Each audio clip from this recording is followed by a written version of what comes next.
what I was thinking while you were saying that was uh, about some of the current work which you're doing, because and you mentioned co-occurring problems over there in that sentence. Could you explain what you mean by co-occurring problems? Yeah, so co-occurring problems, I think, for what I do is really people who have both a mental health condition and an alcohol problem at the same time. They can, the way in which they co-occur could differ. So someone might have a mental health problem first, and then um, they potentially have limited resources to sort of cope with that condition that they're dealing with. And so they might use alcohol as a way of managing their mental health condition.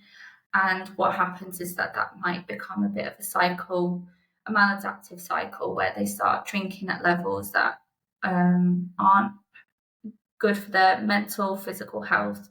And they might also become quite socially isolated through that. There is also the other way where, someone might have a problem with drinking, and then because of their problems with alcohol, they might have experienced, sort of negative consequences from their drinking, and that might then worsen their mental health, and then it becomes a cycle. So, or it could be that they both occur at the same time. We know that there are sort of um, potential genetic uh, factors that might be common for both alcohol and mental health conditions, which mean that someone's more susceptible to that. I mean, when you look at the evidence, there's more. So when researchers followed people up for a longer period of time and tried to test, which comes first. Um, is it alcohol problems or mental health conditions that come first? They've generally found more support for the view that the mental health condition comes first, and then alcohol was used as a way of potentially as a way of coping, and that creates that cycle. So that's what I mean by co-occurring problems: is you've got two conditions, but it can be a bit messy as to which comes first. That's still quite a bit of a debate in literature. Um, do you think that which comes first plays a role in how you sort of deal with it or treat it in that sort of way? Um, yes, it's a bit tricky though. Because if you have both an alcohol and a mental health condition, what we know is that it can be very tricky for them to get support for either of those problems, whichever came first. Um, so, for example, if someone first had a mental health condition and then the alcohol problems came later, they can struggle to get access to support for their mental health condition because they do drink alcohol. So some services won't see them until they've stopped drinking. And that's really tricky because if that is one of the only things that's helping them at that time, then you're taking away that one thing that is helping them before they've been able to even access that mental health support to address that first issue. And, it might be that even before that condition came about, they might have had sort of quite traumatic experiences. There might have been a lot of different factors that have contributed and potentially that have led to them developing a mental health condition. Um, so, although I do think it we should be thinking about which has come first, I think it's also about making sure that they have access to support for both of those conditions at the same time, even if it's delivered by different services, because otherwise you run the risk of, well, physical harm if they're drinking at really heavy levels and they stop drinking all of a sudden just to get access to a service, then that's really risky for their physical health.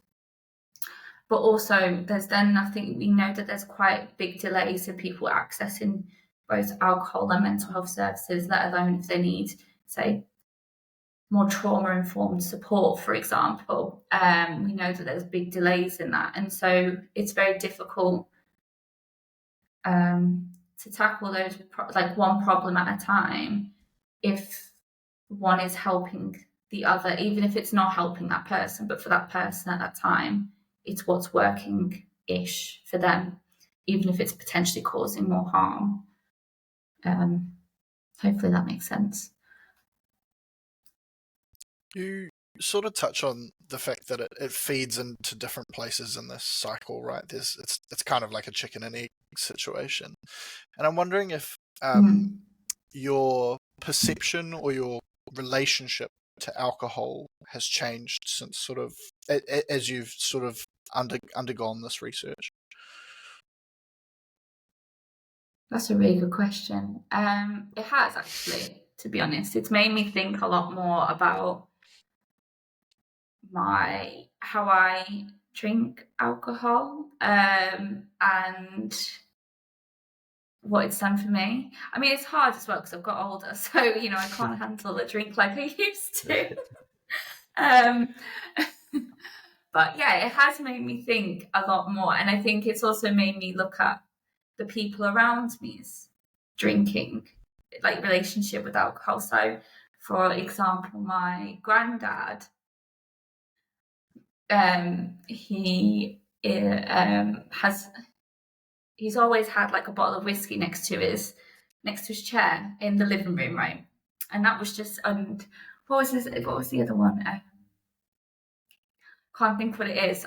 It's gone from me. But basically, he'd always have a bottle of alcohol next to him. Not that he'd be drinking it all the time, but it was always there. And then we'd get to a certain time in the day, and he'd have it. He'd have a glass of it, and like he was just known for like falling asleep with a glass of whiskey on his belly, resting on his belly, and that would never ever tip. Like he'd be asleep and it would never tip. And I never thought anything of it. Truly, never thought anything of it, because that was just something that I grew up with until I started working in this area, and then I was like, that's not great, like, and I I wouldn't broach that with him personally, but it's through the research where I've started looking at my own and other people's drinking, where I'm like, oh, okay, like some of this is a bit interesting to look at, and I'd never, I wouldn't personally go out and say anything to them because I don't think I'm qualified or that's my place to say it. But it certainly made me look at my relationship with alcohol when I use alcohol, how alcohol actually makes me feel when I do drink, but also that of the people around me, because I'd never thought that was a bit weird and potentially problematic that my granddad would do that. And then it was only when I started working and I was like, having like, half a bottle of whiskey, most nights is not, we would term that as like something that's not good for your health and, potentially a problem. And it's only through doing the research where I started to question that, I suppose. But yeah. Oh, Aussie White, that was the drink. Aussie White, it was a bottle of Aussie White.